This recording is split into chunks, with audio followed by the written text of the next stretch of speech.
It's Thursday, January the 26th, 2017, and this is your Barbados Today afternoon update. I'm Emmanuel Joseph. Thanks for joining us. Topping the news at this hour, Minister of Commerce and Trade Donville Ennis has assured Barbadians there is no need to fear about fuel prices being determined by the Sol group of companies if it gets the go-ahead to buy the Barbados National Terminal Company Limited.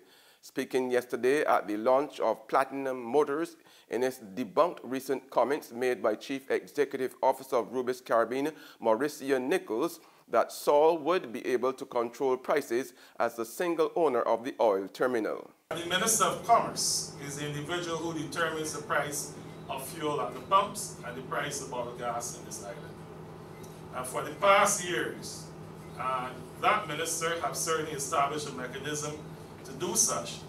And we consider certain recent import prices, the various sets of markups ahead of the conditions, and advice is given by the Ministry of Energy, Department of Commerce, and therefore, even with the sale of the oil terminal, the authority to determine prices at the pump relies within the ambit of the Ministry of Commerce. Well, I say that, but you know, the danger in that comment is that if prices increase next week, somebody's going to call and curse me, having now said that I am the one responsible for doing it. Of course, when the prices fall, you're also free to call and say thanks as well. An expert in diabetes treatment says Barbadians are displaying a high rate of complications from the disease, and the entire country is at risk. Diabetologist with the Maria Holder Diabetes Center, Dr. Diane Brathwaite, also says an increasing number of young people are being seen at the facility. There are a lot of complications, people are having a lot of visual impairment, a lot of blindness, a lot of loss of sensation in the feet. 1/3 of the patients that we saw over the last 3 years had loss of sensation in their feet.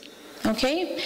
In terms of kidney disease, we're talking about 25 in another cohort. We had 30% of the patients that we were seeing had impairment in kidney function. So that's a flag kind of warning there. Okay, also we're seeing the young age of onset of diabetes. I see people with type 2 diabetes who are 17 years of age.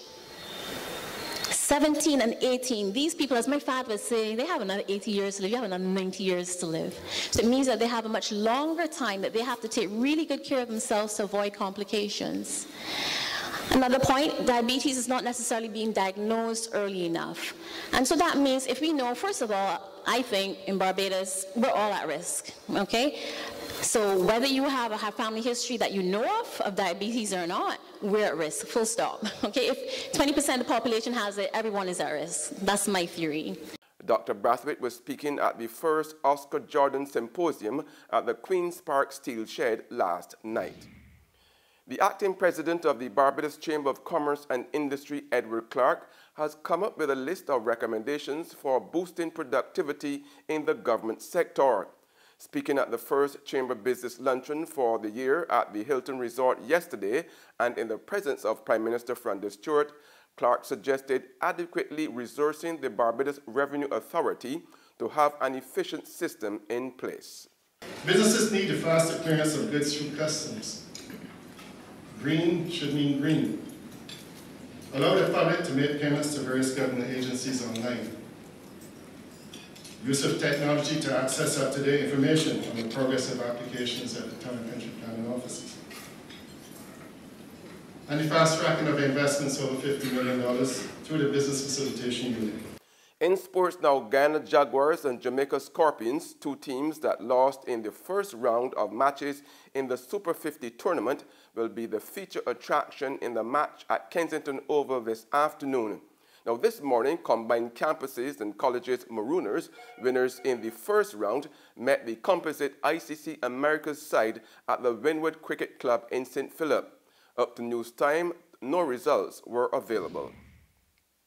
In more sports news, Roger Federer beat fellow Swiss Stan Wawrinka 7-5, 6-3, 1-6, 4-6, 6-3 to reach the Australian Open final and stay on course for an 18th Grand Slam title.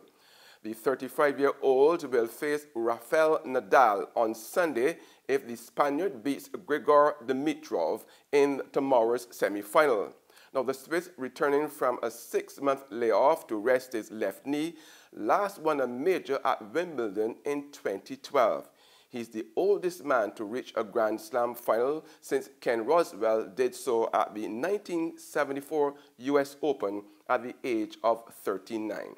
There's regional and international news after this short break. Lord, these papers ain't selling at all. Get your paper. Only $2.25, get your paper. Get your paper, miss. Look, take it, I can pay for it. Barbados today, all the way.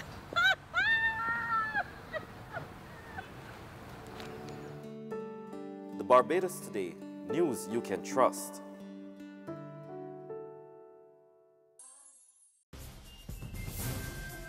In regional news now, concerned by police over an alarming number of child abuse cases in Trinidad and Tobago, police say over 3,000 cases of child abuse have been reported in less than 2 years.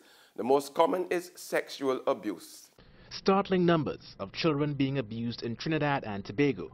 At Wednesday's police news briefing, officers from a child protection unit said from when it was set up in May 2015 to December 2016, the child protection unit has investigated more than 3,100 cases. This breaks down into 986 cases in 2015 and 2,122 cases last year. The most prevalent matters investigated is the offense of sexual penetration, followed by sexual touching. Police say 591 cases were resolved last year and 271 cases were resolved the year before that. Some 722 cases are before the court. In cases of sexual abuse, police say the most common perpetrators are people the victims know quite well. I would say the families, people related to these victims. Between May 2015 and December 2016, 775 girls between ages 12 and 16 were abused, the highest number of cases in all the age groups. And for boys, that age group was 6 to 11, with 260 cases reported. On the international scene, Donald Trump said today it would be better to cancel his scheduled meeting later this month with the Mexican president if he continues to refuse to pay for a wall on the border. After Mexican President Enrique Peña Nieto said again yesterday that his country will not pay for any wall, Trump tweeted that they should just skip their planned January 31st meeting at the White House.